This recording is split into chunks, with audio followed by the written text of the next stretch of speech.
Seandainya kalian melihat seorang gadis atau seorang wanita ahli surga turun ke bumi, niscaya ia memenuhi ruang antara bumi dan langit dengan wangi harum, dan niscaya menerangi ruang di antara keduanya.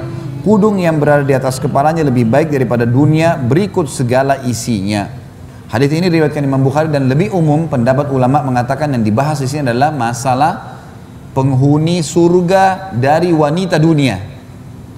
Hadis ini menjelaskan bukan bidadarinya, tetapi wanita ahli surga yang akan jadi pemimpin para bidadari di surga.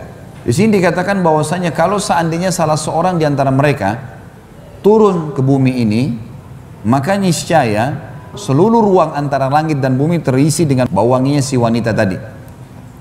Dan kudung yang berada di atas kepalanya, dan ini menandakan di surga masih ada kudung. Maka kudung yang ada atau kain yang ada di kepalanya lebih baik daripada dunia dan seluruh isinya. Ada hadis nanti menjelaskan di atas kepalanya ada mahkota yang satu perhiasannya, satu batu permatanya itu lebih baik daripada dunia dan seluruh isinya. Selalu begitu penyampaiannya. Dan ini menandakan luar biasa. Kata para ulama hadis, kalau yang dimaksud dengan baru baunya saja sudah bisa mewangi langit dan bumi, semua diwangi dengan wanginya dia, dan kerudungnya lebih baik daripada dunia dan seluruh isinya, maka bagaimana dengan wajahnya, bagaimana dengan postur tubuhnya? Tentu jauh lebih indah daripada itu semua. Ini yang dimaksud dengan makna hadis. Abu Hurairah juga meriwayatkan hadis yang lain. Hadis ini riwayat Bukhari juga. Rombongan pertama yang masuk surga, wajah mereka laksana bulan di malam bulan purnama, dan rombongan berikutnya wajah mereka laksana bintang yang bersinar paling terang di langit. Masing-masing orang memiliki dua orang istri yang isi betis keduanya terlihat dari balik dagingnya. Di surga tidak ada orang yang hidup membujang. Hadis ini menjelaskan kepada kita tentang adanya pasangan hidup di dunia akan bersama di akhirat. Punya makna banyak pendapat ulama. Yang pertama yang dimaksud dia memiliki dua orang istri adalah kalau seorang laki-laki memiliki memang poligami di dunia, maka akan bersama dengan dia di akhirat selama memang sama-sama beriman. Makna yang lain, kalau seseorang meninggal istrinya, kemudian dia menikah lagi, jadi kedua-dua istrinya masih belum cerai, maka akan bersamanya juga di surga. Ini makna yang lain. Makna yang lain juga kata ulama adalah yang dimaksud dengan memiliki dua orang istri, kalau ada wanita dunia yang meninggal belum sempat menikah, gadis, atau dia meninggal memang, ada orang subhanallah masih muda sudah meninggal, atau ada orang yang sudah tua sampai tua pun sudah berumur lanjut tapi juga belum menikah, gadis tua, ini semua akan menikah dengan ahli surga. Maksudnya tidak ada orang yang tidak ada pasangannya di surga, maka dia akan dinikahkan dengan salah satu ahli surga dengan hikmah Allah. Ini salah satu pendapat. Kemudian pendapat yang lain dimaksud adalah istri di dunianya akan bersamanya, dan bersama juga bidadari yang akan mendampinginya. Karena memang saya sudah pernah jelaskan Bapak Ibu sekalian, di surga sudah berbeda dunia. Di surga semuanya kehidupan poligami. Memang sudah hikmah Allah seperti itu. Dan sudah tidak ada urusan kayak dunia orang cemburuan, orang merasa persaingan, ini sudah tidak ada semua. Semua masalah penyakit hati, masalah cemburu buta, dendam, segala macam ini sudah tidak ada. Dan Allah memuliakan wanita dunia dengan menjadikannya pemimpin para wanita di surga. Dan banyak pendapat, ulama tentu menggabungkan antara pendapat ini. Bukan mustahil semuanya ini adalah benar. Tapi penyampaian Nabi SAW, kalau mereka akan memiliki dua orang istri, dan disebutkan cirinya, isi betis keduanya terlihat dari balik dagingnya. Artinya ini sangat indah, sangat memiliki kesempurnaan fisik, ya. Jadi tidak ada lagi maaf kulit gelap, semuanya berkulit putih, bersih, saking bersihnya sampai terlihat sesuatu di belakang daging itu. Makna sebagian ulama mengatakan ada orang kadang-kadang kalau putih sekali kulitnya sampai membuat urat-uratnya terlihat. Bisa ini maknanya, bisa juga tidak. Bisa juga makna lebih dalam daripada itu, karena memang di surga sudah berbeda, tidak seperti apa yang kita bisa bayangkan di dunia. Allahu a'lam. Kemudian hadis selanjutnya adalah hadis diriwayatkan oleh At-Tabarani dalam kitab Awsat dengan sanad yang baik. Abu Sa'id Al-Khudri radhiyallahu anhu meriwayatkan sabda Nabi SAW, sesungguhnya seseorang duduk santai di surga selama 70 tahun sebelum berpindah. Maksudnya nanti kita kalau lihat sebuah tempat nih, sudut sini, pengen duduk, itu 70 tahun dia duduk. Berjalan waktu karena nikmatnya sampai dia tidak mau tinggalin tempat itu 70 tahun. Untuk pindah ke tempat lain 70 tahun. Karena tidak ada lagi umur. Khalidina fiha, kekal di dalamnya, abadi. nggak ada lagi kesusahan. Jadi orang duduk sampai dia merasa dia pengen pindah tempat lain. Ini sabda Nabi SAW, teman-teman sekalian. Jangan dianggap ini penyampaian yang sederhana. Kata Abu Sa'id Al-Khudri meriwayatkan Nabi SAW bersabda, sungguhnya seseorang duduk santai di surga selama 70 tahun sebelum dia berpindah, maksudnya pindah ke tempat lain. Kemudian istrinya datang padanya lalu melihat wajahnya pada pipi istrinya. Jadi karena istrinya sangat bening pipinya, sampai si suami bisa bercermin di pipinya istrinya.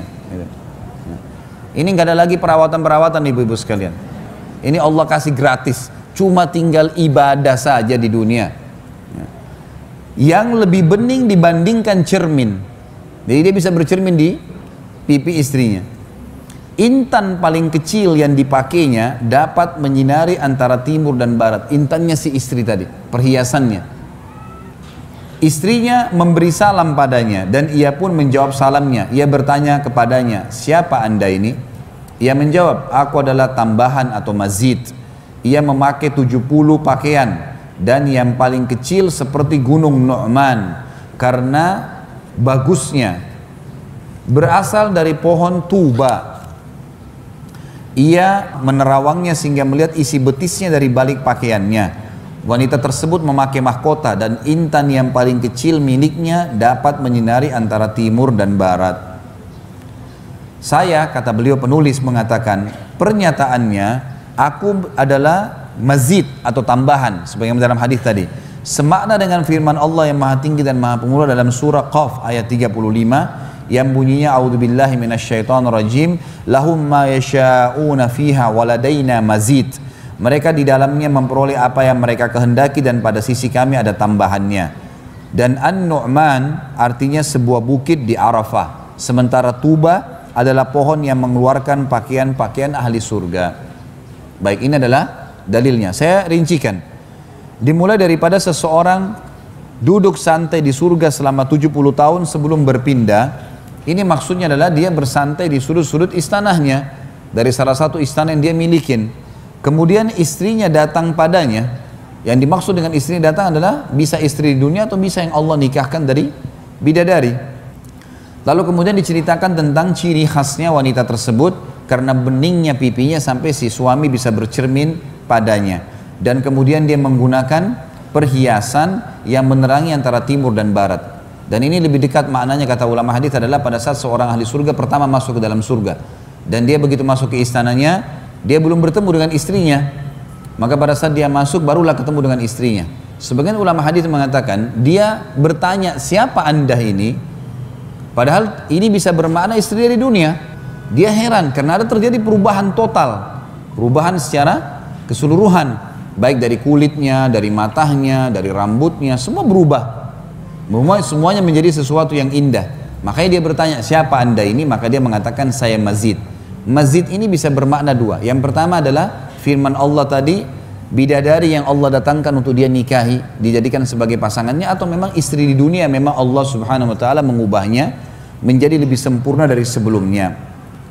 Ia memiliki 70 pakaian, ini sudah kita jelaskan yang lalu, di pasal-pasal kita yang lalu, kalau ahli surga memiliki tempat baju, kalau seseorang ingin ganti baju, dia akan melihat ke arah sebuah pohon, atau pohon yang buahnya seperti delima, sangat besar.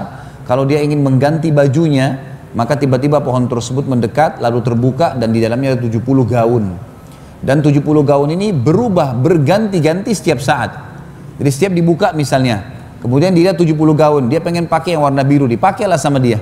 Dia cuma berkeinginan, saya mau pakai, tiba-tiba sudah terpakai di badannya, terganti. Dia nggak buka lagi bajunya, dia nggak bersihin lagi badannya, kemudian baru ambil dicocokin, cocok atau enggak. Dia tinggal lihat, oh warna biru, oh warna pink, oh warna merah. Dia merasa saja ingin, tiba-tiba sudah terpakai. Kata Nabi SAW, kalau sudah tidak butuh, tertutup lagi. Begitu dia ingin lagi, tiba-tiba mengubah setiap saat. Pada saat itu juga ingin mengubah lagi, pohon itu mendekat lagi, dibuka, sudah berubah 70 gaun yang berbeda dengan yang awal. Jadi bukan berarti 70 gaun yang pertama nih, oh saya masih mau pilih enggak? Sudah selesai, 70 tadi dipilih enggak? Yang mana dia cocok diambil, ditutup, diganti sama Allah yang Maha Tinggi dan Maha Pemurah, pakaian-pakaian yang baru.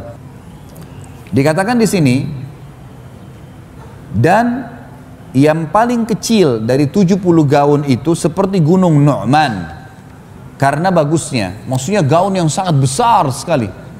Gaun yang sangat besar yang sesuai dengan poster tubuh kita sudah jelaskan kan.